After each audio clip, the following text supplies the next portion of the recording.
NTV time, जनता की बात जनता के साथ।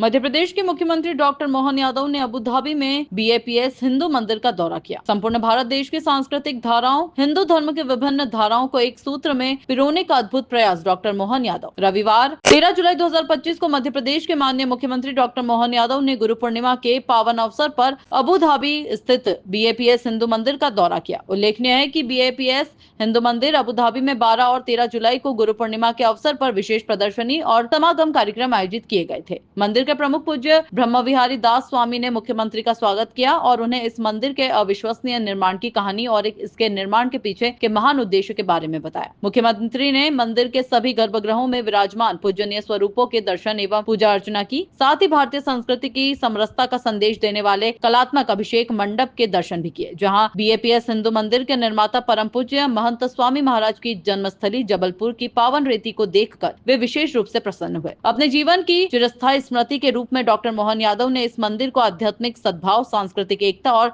शाश्वत मूल्यों का वैश्विक प्रतीक बताया। आइए देखिए खबर विस्तार से। NTV टाइम के लिए चिराग पताड़िया की खास रिपोर्ट।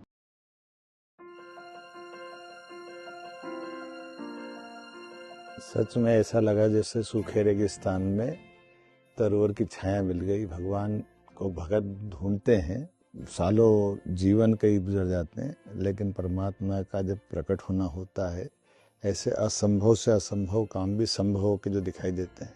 ऐसे ही हमारे अबू धाबी में स्वामीनारायण भगवान का जो मंदिर बना है, वाकई ये अद्भुत है।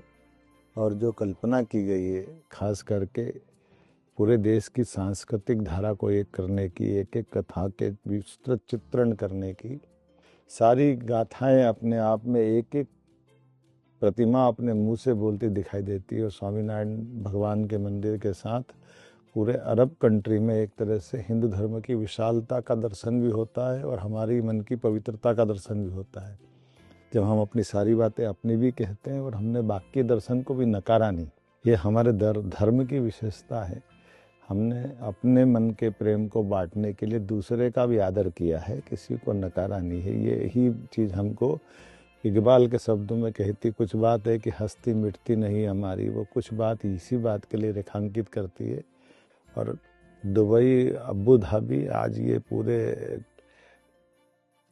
समूचे अरब में है। खास करके इस देवस्थान पे आकर ऐसा लगता है कि भारत के दर्शन हो रहे हैं। भारत के सारे प्रमुख तीर्थों के साथ स्वामी जी ने जो कृपा की, कल्पना की, और यहाँ के राजा ने भी जो उदारता दिखाई, मैं उनको भी धन्यवाद देना चाहूँगा।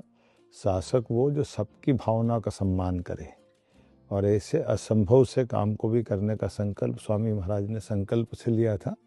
और परम पूज्य स्वामी जी ने अपने यथार्थ से, युक्ति बुद्धि से, प्रेम सद्भाव से उसको यथार्थ रूप दिया।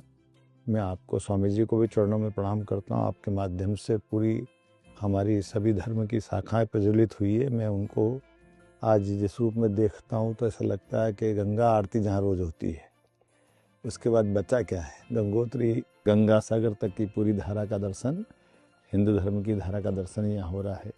और यही जीव और जीवनों की भावना का प्रकटीकरण होता है। स्वामीनारायण भगवान ने भी अपने प्राकट्य के साथ सबको अपने आगोश में लेकर विश्व में जो मार्ग दिखाया, वो सच्चे अर्थों में हमारी सनातन संस्कृति की पताका को सदैव गौरवान्वित करता रहेगा। मेरी अपनी ओर से पुनः एक बार स्वामी जी को भी प्रणाम और भगवान का आशीर्वाद हम सबको मिलता रहे कि ये ऊपर ध्वज पताकाएँ जो लहरा रही है, भगवान करे ये जीवन भर ऐसे लहराती रहे।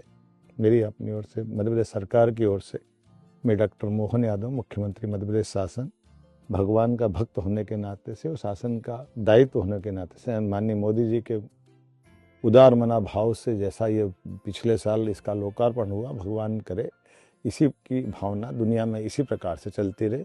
मैं माननीय स्वामी जी को, माननीय मोदी जी को भी धन्यवाद देता हूँ, जिनका अपना भी इसमें योगदान रहा है। उनके उद्घाटन से हम सबका मान गौरव बढ़ा है और मुझे भी आज आकर के अपने आप को लगा कि जीवन धन्य हुआ है।